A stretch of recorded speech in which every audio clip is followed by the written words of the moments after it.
Liverpool top of the league again. They've gone to Southampton and won by 3-1 on a Friday night. It's Saturday afternoon and we've come in to do the second look for you because we're just dead excited about Liverpool Football Club. And we're relentlessly sound as well. Yeah, absolutely. And we're sure that you're really excited about Liverpool Football Club and what they're up to at the minute as well. So we thought we'd come in and share it with you and get really, really excited. Kev, that was fucking incredible. Yeah, it was another one of them ones where you think it's got to be ours now after a night like that, hasn't it? Just at 1-1, I was like, it's coming. And I thought I was relaxed, and we were saying before, weren't we? I was watching on the telly, and when Salah went through, I realised how alright I actually wasn't. Because I got to the halfway, and I was up and I was down, and then when I hit the back of the net, and they brought the house down, brilliant. Mo, they're just going nowhere. Every time you think they're going somewhere, turns out they're not. No, it's not happening. Like, I remember saying on one of these shows a couple of months ago that this Liverpool team have learned how to take a punch. Well, I think I'll go further than that now. I think we've turned into the Undertaker. Yeah. We're literally just kind of slowly rising up off the canvas every single time. And you just know we're going to end up winning. And I was actually genuinely calm when it was 1-1 because I was like, this is going to happen. And sure enough, it did. And I was so pleased for who it happened for as well. All three of the goal scorers really needed that goal. And like Kev said, you're going to look back on this, regardless of what happens in the season, and think this was a really, really big night. Kev, that's Fulham, Tottenham and now Southampton, where people are watching it, whether they're Liverpool fans, whether they're fans of other teams, whether they're players that play for Manchester City, and they're thinking, this is where they've lost it, this. And then Liverpool go, actually, we're just going to force what we want to happen. Even if we're crap, we're just going to make it happen over and over and over again. Do you know what the thing is with it as well, right? We're making it happen. The players on the pitch are making it happen. The ones who started can kick on. But now Klopp is making changes, not just to the personnel, but to the system. And every time he does it, it seems to be working. In the past, sometimes you'd see a tweak getting made. It didn't have the desired effect. That double substitution yesterday when he brought on Milner and Henderson, and the way that worked, it was like a stroke of genius. Do you know what I mean? It was getting called the Tuesday midfield last week. I know Wijnaldum went off and Milner played right back, but when he come on, he was a bit like, oh, I'm not sure this is the right one here. And then 5 minutes later, we had them penned back. They couldn't go to the 18-yard box. It was absolutely brilliant. Mo, that's 20 goals in the last 15 minutes for Liverpool this season. It's 16 points won from losing positions. People, fans of other clubs, mainstream media, whatever, will talk about this Liverpool side being lucky, fortunate, no chance. whatever. No chance. It's an incredible testament of the side's self-belief and determination to get things done that they managed to in very difficult circumstances late on. It's massive balls is what it is. You can call it luck or whatever, it's balls because we've learned how to not play bad for 90 minutes. We can play, some points in that first half where we played as bad as we've played all season, like couldn't find another red shirt or purple shirt with the ball. And it looked all over the place, looked like a walking goal. Yeah. They got a goal, but they didn't get another one. And we knew that it's like, they're gonna have their period, but once we get ourselves together, we can go on and win the game. And every time you do it, it makes you stronger. And you could see it, like I said, I felt calm. You could see it in the way Henderson came on the pitch, and who was it? I think Romeu, he just rattled straight through him. Yep. And he knew it was a foul. He wasn't even interested in actually winning the ball. That was him saying, come on lads, it's time to go and win this game. Yep. And that's exactly what they did. And I think that Kev's right, the changes in the past have seemed to be a little bit late. Sometimes it's a little bit, you're unsure what he's doing, and it's like, with a like-for-like change, sometimes you think, well, he still believes in plan A, he's not really changing it. This time, to be bold and say, look, Trent, you give us great things going forward, but the reward isn't meeting up to the risk today, so we're going to change it. Bring Milner in, and it was fantastic, and it worked brilliantly. Kev, every time these results are happening, every time Liverpool win something late, or they turn it around from behind, or from some sort of position of adversity like at Fulham, just think, imagine being Manchester City, because they never play at the same time. And you're not telling me them players aren't watching the match, or Guardiola's not watching the match, because it's 1v1 at this point. They might not be watching it. They might not be watching it at the start, but I'll guarantee you the second Shane Long puts that one in, makes every Man City household in the country. They turn on then, thinking, this might be it, this might be where we can just relax a little bit, and then Liverpool do what they do, and they're spending every game that Liverpool play lately going, fucking hell, this again.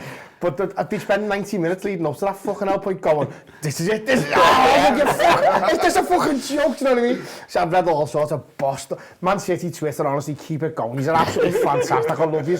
Some mad conspiracy theories I've seen. Like, we've had 15 offside goals this season, we'd be fighting relegation if it weren't for him. Listen, as you said there, people are saying, look, it's not luck. We make our own luck. And we're frustrating City with these late wins because, as you said, they believe in what they're doing. They're going out there and they're playing. And normally, to be fair, we play the same way continuously and it works. Yesterday it was slightly different because he did change it now, and that way. But if we drop points, in fact, I've said it for a while now, if we drop any points, I don't think we'll win the league. I think it's that clear cut. I think even a draw will mean that we'll give City the impetus because we then need them to get beat and we need to improve the goal difference. But if we keep winning and keep winning and keep winning and they go into this run of games that they've got coming up soon, the pressure on them is immense. And a mate of mine made a good point. He said the games that they've lost tend to be games where something's gone against them. So against Newcastle, they had the penalty given against them. And against Palace, Andros Townsend scores that absolute worldie. We just need one of them. Something like that to happen in the Tottenham game or the United game or the Palace game or the Leicester game, you know what I mean, or the Burnley game. There's so many things where you just think they've got to drop at least 2 points, surely to God. And Mo, it's fair to say that by and large, for the majority of the game, Liverpool were absolutely crap. Really poor. Southampton set up really well, in total fairness to them. You know, they've been going at a rate of knots that's more equivalent to Wolves or Watford since Ralph Hasenhüttl came in anyway. So they are a better team in this stage of their season than what they were in previous parts of the campaign, especially when we played them at Anfield. They had a really good press. They set up very smartly to play against Liverpool. I think the defenders played really well. But none of that matters, because all that matters is the points. It doesn't matter how they come. It doesn't matter if Liverpool play well or not. Liverpool just need to keep that tally going and going and going until, preferably, as Kev says, it hits 97. And then it hits 97 and you say to City, do your fucking best then. Yeah, we've laid our cards on the table. Let's see what you've got in your hand, basically. I think it's really interesting how a lot of times Klopp struggles against teams who try to do what we do. Yeah. And obviously a lot's been made of Hasenhüttl, how they kind of did their coaching badges together. They've kind of shared a philosophy for all this time. So they'd have known the intimate details of how each other's going to play. Interesting would have been to see whether Hasenhüttl planned for having catering, because that was a surprise to everyone. But obviously he knows all about catering. It was a surprise to cater. Yeah, maybe it was. It'd be interesting to find out when he found out. But obviously, Hasenhüttl... He was planning to go to the races yesterday. He's getting a day off from the squad. We're all glad he did it, by the way. But yeah, the nature of that game, it looked a little bit like us a couple of years ago, in as much as they had their good period, but then they paid for it later on. And maybe Klopp knew that they were going to pay for it, and he was like, just hold out to this point, and then we'll be able to come into it again. But you're right, I don't think any time we're under that kind of pressure, it looks like we're going to collapse and fall apart, even at our worst. And like I said, there was a lot of that. I thought yesterday, it was in the first half, they got a foothold in the game and they really pushed us on, and then they got the goal. And I thought we controlled it again more. And after half time, I was thinking, right, that's it. Now, you've had your goal, you've got the one, but we're going to finish it now. But then second half, the first 10 minutes, I thought they were by far and away the better team, much more likely to score than we were. But then once 55 minutes come, it was just like a switch had been flicked. It was a totally different game. We just moved them up the pitch. And they couldn't get out. I literally don't even think they probably had half a dozen passes in our half in the second half after we got control of the game. And then once we made the changes as well, I thought we just looked like a team that will not be denied, which is it's the mentality thing that we always straight in Man United, where you'd look at them and you think it doesn't matter what score it is now or how long's on that clock, because at the end, when they blows that whistle, they will have done enough to get 3 points. And Liverpool look like that team in this league now. City look like the team that can go and blow teams away, sound. But they come out of a period where they haven't played at any great intensity because they've not had to. But now they're going to have to put absolutely 110% into every game, otherwise they're not going to get the wins. and let's hope that's what catches them up. Mo, the substitutes were both totally crucial. Kev mentioned earlier about how they were much maligned in their individual and collective performances against Tottenham last week, and quite justifiably so, I think. But Klopp recognises, I think, probably, you know, fairly early on in the first half, that Alexander-Arnold at right back is an issue. Bertrand was getting loads of joy out of him, and that the midfield just wasn't doing enough of a good job against a fairly steely middle of the park from Southampton as well. And he brings Henderson and Milner on, and they just, to me, basically decide that firstly, they're better than Pele and Maradona combined, the pair of them. And by sheer determination, they make it happen between them. James Milner runs the game from right back. He absolutely owns that entire half of the pitch. It's like it's his property, and no one can come within 5 yards of him like it's a rule. And Henderson comes on and he snaps into that challenge on Romeo first of all.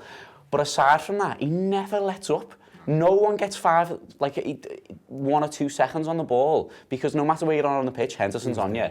And he doesn't have to play that deeper line role because Fabinho's there, and he probably wasn't having a great game, but the fact that he is still there frees Henderson up to do what he does. And we'll talk about individual moments, you know, his goal and stuff in a bit, but just the attitude and determination that they came onto the pitch with was like, we are not fucking leaving here without 3 points. And people malign them, like you say, but this is why Klopp trusts them, because they always back up a poor performance with one like that. I mean, you wouldn't have needed to tell Jordan Henderson that he didn't have a great game against Spurs. He's known. He's been in the game long enough. But the reason he's still in the game and the reason that he's still being so important for club and country is because he knows how to bounce back. He knows how to respond. And in this kind of situation, you're right, that attitude of, come on, guys, we're here now. This is our point to come and take the game over. And the effect it had on both Fabinho and Keita was what I think won us the game, because it wasn't just the two of them doing their thing, but because Henderson was able to be more of a driving force going forward, it allowed Keita a little bit more space to move into. It allowed Fabinho to be a little bit more comfortable with what he was doing, and it all just seemed to work better. Kev, the pair of them when they came on were just so intense, so full of quality as well, and put Liverpool on the front foot in an instant that it changed everyone's mentality. It changes every Liverpool players, it changes every Southampton players, it changed both the manager's mentality, and also everyone in the ground suddenly shifts from thinking the game's maybe going one way or it's up for grabs to, all right, this is what the next half hour's going to be. They just need to get the goal. That's exactly what we needed it to be, wasn't it? I thought Milner played really well, but I think last night was all Henderson for me. I thought he was absolutely fantastic when he came on. And it was that drive to get us further up the pitch. But then, just as you said, he just suffocated the life out of them, no matter where they were, no matter who had the ball, no matter what they were trying to do. Jordan Henderson was in the face. And he's done the thing again. As soon as he came on, I can't remember who it was, I don't think it was Romeo, where he just faced one of them straight down. One tried to get in his face, and he just... Højbjerg. Was it Højbjerg? Yeah, it was, yeah. And he just stood there and went, what? And Højbjerg went, oh, like Costa. Listen, and I know you shouldn't be celebrating stuff like that because it's a little bit woke, but I'm not asked. Well, no, it was important because Højbjerg had given some to Klopp early on in the first half when they were on top as well. And Klopp, he kind of bats this that kind of thing away, but there's no doubt that Henderson would have seen it when he was sitting on the bench, and it would have been him sending a message. Nah, but that attitude from Henderson is exactly what we need, and it's exactly going forward. That's the type of adversity you'll face, and a player like that coming on and showing you that type of grit is exactly why I think we'll win the league. And we will not hear a bad word said about the Liverpool captain in the aftermath of this. But for now, that's it for part one. Neil Atkinson has had a tactical look at how both teams set up and how the game plays out. So here's Neil. Southampton were good. I told you they might be. They were. You can't argue with the facts on that one. What they did, and this sort of represents the start of the game, what we've got in front of us right here, there was loads going on around this sort of point of the pitch. They were really brave. They allowed the back three to play basically man-to-man against Liverpool's three, with Romeo patrolling in front. Højbjerg flicks it on for the goal, which shows that they were prepared to gamble and put men into the box as well. Redmond here, Bertrand there, Long doing lots and lots of horrible little bits around here, and ultimately just trying to leave Virgil alone, stay out of Van Dijk's way, have him have to cover across, and you see that for the goal as well, when Højbjerg beats Van Dijk to the goal, and then Long is able to slip in at the back post and do the business. They pushed these full-backs right the way up the pitch, the wing-backs, and they played a lot of bombs in that general direction, a lot of long balls, a lot of aerial duels. Valery and and Bertrand managed to win. And they had that clear plan of not just winning those balls, but even if they lose them, creating 50-50s in these areas early in the game, picking up little bits and pieces and starting to play from here. Ward-Prowse, as I said, Højbjerg able to then push on and leave Romeu and play 4-on-3 all the way back round here and then have him step into midfield as well. Liverpool's midfield shape couldn't cope with it, whether or not that's what Southampton were doing or their own performances on the day. This is not a three that have played together that often, it is fair to say. So they struggled a little bit with that. The other players who struggled with it at first, Matip came on and grew through the game, and Trent at right back as well, where he was targeted and pushed back by Bertrand and kept cutting his passing lanes off, making it difficult for him to feed the ball up the pitch and for people to come over and help out. It was then changed massively, and when Liverpool got themselves forward, what you saw was all of a sudden this back three were given loads and loads of decisions to make. Bertrand didn't know where to go. They were going all nice and tight through there just to do that relatively quickly and find themselves suddenly being overrun. Keita got a bit of joy down that side. Robertson then started to push up. Henderson did a lot of stuff around here. And Liverpool almost inverted without playing wing-backs, a bit of what Southampton were doing and putting the pressure on. And they found themselves all back here and unable to escape and panic. And James Milner had tons and tons of room. And he received the ball out on the byline loads of the time. He was actually just bang on the touchline if you look at the graphs and you look at the places where he picked it up. Liverpool did the decent thing in the end. They won the game. We needed them to. They got it done. And you saw late on, Henderson maybe with a bit more licence because Fabinho is on the pitch, able to bomb into the box and contribute to the winning goal got by Bobby Firmino. Southampton tired to play with that intensity. They didn't have it in them all the way through. It was a fantastic night. It was a great celebration for both 2 and 3. My body is bruised and broken, so I apologise for that for you. Liverpool on the march, 5 more. Thanks very much to Neil for that, as insightful as ever. And Kev, we're going to talk about all of the goals individually now because I love all of them so much in their own right. But we'll do the Keita one first, and it's such a huge moment for him because we're all very surprised to see him start, and he's brought in from the cold. He went from, being described as one of the first names on the team sheet in around early February to just not getting a sniff on the bench even in the past couple of months. And he's brought in, he doesn't really play very well, I don't think, first half, but then when he's needed, he gets on the end of that cross and by hook or by crook it gets over the line. But that's a moment that, whether or not Liverpool do go on to win the Premier League title, it's a huge one to keep them in it for now because we don't win that game if he doesn't connect with that ball from Trent. No, that's very true. And as you say, it's nice for him to get that moment where you think, right, hopefully he woke up this morning thinking, yeah, I've played my part in it now and I want to be part of it for the rest of the season. So it's just another string to his bow. One of the things about that goal which you need to talk about is Trent's cross. That boy can whip a ball, mate, like nobody else. It comes right out and it's on the touchline and he just gets it right over the back. But it's pace, but also it's got loft on it. It's such a good cross and it's so inviting for him to head it. And yeah, I think at that point we needed the goal because they got their one and they very much retreated back into themselves. And we'd had a couple of chances. We'd had the Manny one where he got the header, but the goalie saved it. It was a bit too close to him. But I was made up for Keita to get his goal and hopefully he kicks on from it. Mo, I'm going to talk about the Mo goal because it's genuinely already one of my all-time favourites, I think, because it's got everything about it. It's got the fact that it's so important in the context, just that it's a late winner in a night game makes it a big deal, but also it's brilliant from start to finish. They've got a corner. Then there's the Mane tackle, then there's the Henderson header, and then there's him running all the way,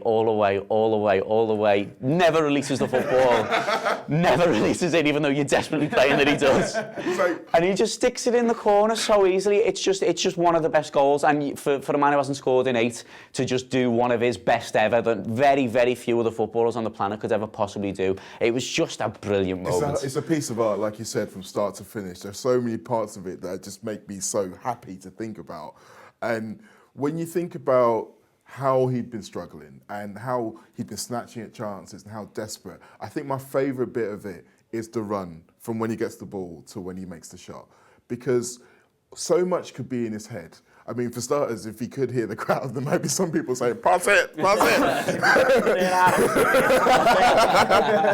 But he's so sure in what he's doing. The way he kind of drifts over to the left-hand side, he basically brings Redmond over to where Bertrand is, and then he takes a shot at the perfect time, just gives him enough space so everyone's over here, then he can just whip it back the other side. And then the celebration, I mean, To be fair, if I look like him, I'd be whipping my shirt off if I scored. I'd be topless now, mate. Yeah, and then the dummy he sells Robbo in the celebration. It's like, I'm sure you've all seen it, but that just puts the extra. Like, get on my way, lads. I need to stand here looking like a Greek statue for a bit because that's what I want to do. Exactly. It's a real, Kev, I want to talk about the celebration because it feels like a real fuck you, not to the Liverpool end, but to everyone who's doubted him in the past couple of months when he hasn't scored. And he's been playing well in all those games where he hasn't scored. And, you know, a few of us were in the away end and it was absolute bedlam in there when that went in. And, you know, there were people on top of me and people under me and everything was going on. But then as I came back up, I'd seen the ball hit the net and that was about it. And as I came back up, all the other players had left and he was still stood there like this. And I was like, you might be the best man alive. Yeah. Do you know what? It was actually brilliant because, as you say, it was the fuck you to everybody else.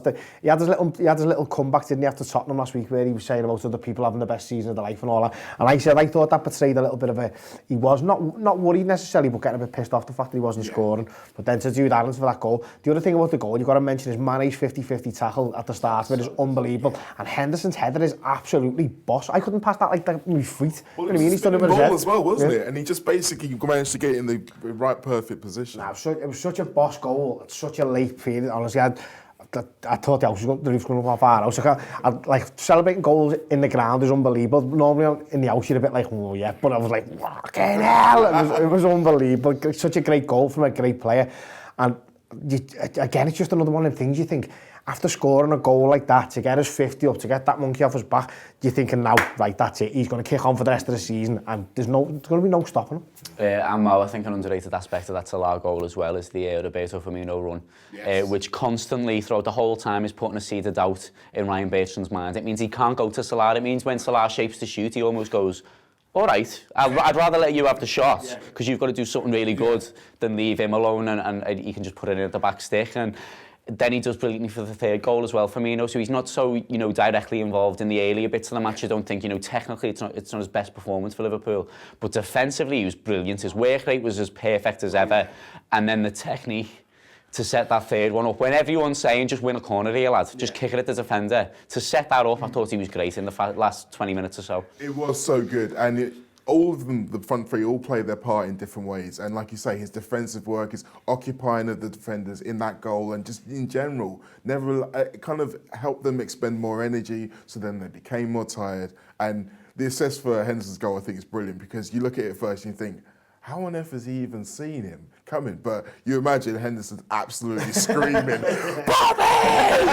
He's forming it like a fucking steam train. Yeah, because he wanted that goal bad. But you're right. I think the way that he plays, the way that he always doesn't switch off when it's not him who's going to be scoring the goal, when it's not him who's got the ball. He always knows that there might be something more for him to do. He's always looking for his next bit of work for the team.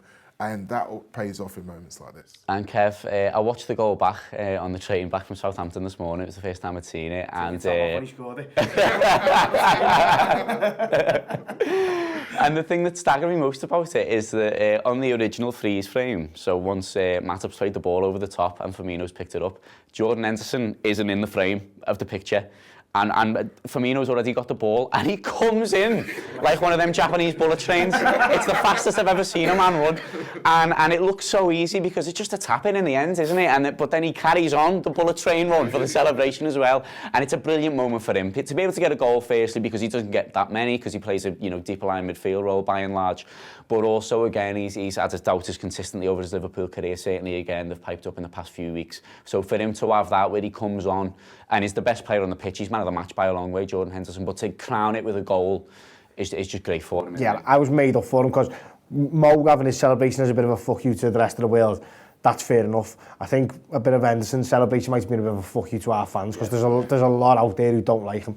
Now, listen, it's ridiculous to say that because everyone talks about, we sideways passing this and sideways passing that. He does the job he's told to do. So if he's told to get on the pitch and drag us 15 yards further forward and don't give them an ounce like he was told last night, he does that. If he's told to get in the middle of the pitch, use the ball intelligently and keep us in possession, he does that. If he's told to go and play in goal, he'd do that. He's one of them players who's got it all about him, and I was made up for him. I thought his celebration was boss as well. Cupped ears to the away end, but also the fact that his celebration just mirrored so many other lads' celebration in the ground. It was all, you could see the adrenaline coursing through him. I was delighted for him, I really was. I think as well, for me is that you could tell that if we're going to go on and lift this title, he wanted his moment. I know it's a very team game and everything, but when you look back on other title-winning teams, there's always that one moment where the captain steps forward and really takes charge of a game. And I think that was his moment. And the celebration, the roar, you could just see it all kind of pouring out of him. And I really hope that comes one of those things that gets replayed again for decades to come. Kev, it just really was one of the best ever, just to finish up. Like you mentioned there, the players celebrating was sort of mirrored in the fans. I've spoken to people who just watched it on telly, and they're all telling me that they've never celebrated goals like that before when they've not been at the game, and it really felt like one of those communal moments where we all go, hang on, this isn't stopping. And it is one of the best ever, but the 5 that to follow are going to be the same, because they're all even bigger now. And what a ride it's going to be for the next couple of months. Honestly, like I've been saying all season I thought we'd win the league, and then when we dropped a few points you start having a little doubts. But if and when we get over this line, the next 5 games are going to be massive, so every game is going to be like an absolute... Anfield is going to be like a fortress, because it's going to be crazy in there for every game. The Chelsea one's massive. 3 points in now, I think we're on a very strong set to go and get it. But then the day that we win this league, right, this city, people will never have seen anything like it. This city is going to explode. Honestly, I reckon around Anfield for that Walsh game, if we're going to win the league that day, there'll be 55,000 people in the ground, and there'll be another 100,000 people in the streets around it. It's going to be crazy. And then that night, the scenes like which will have never been seen.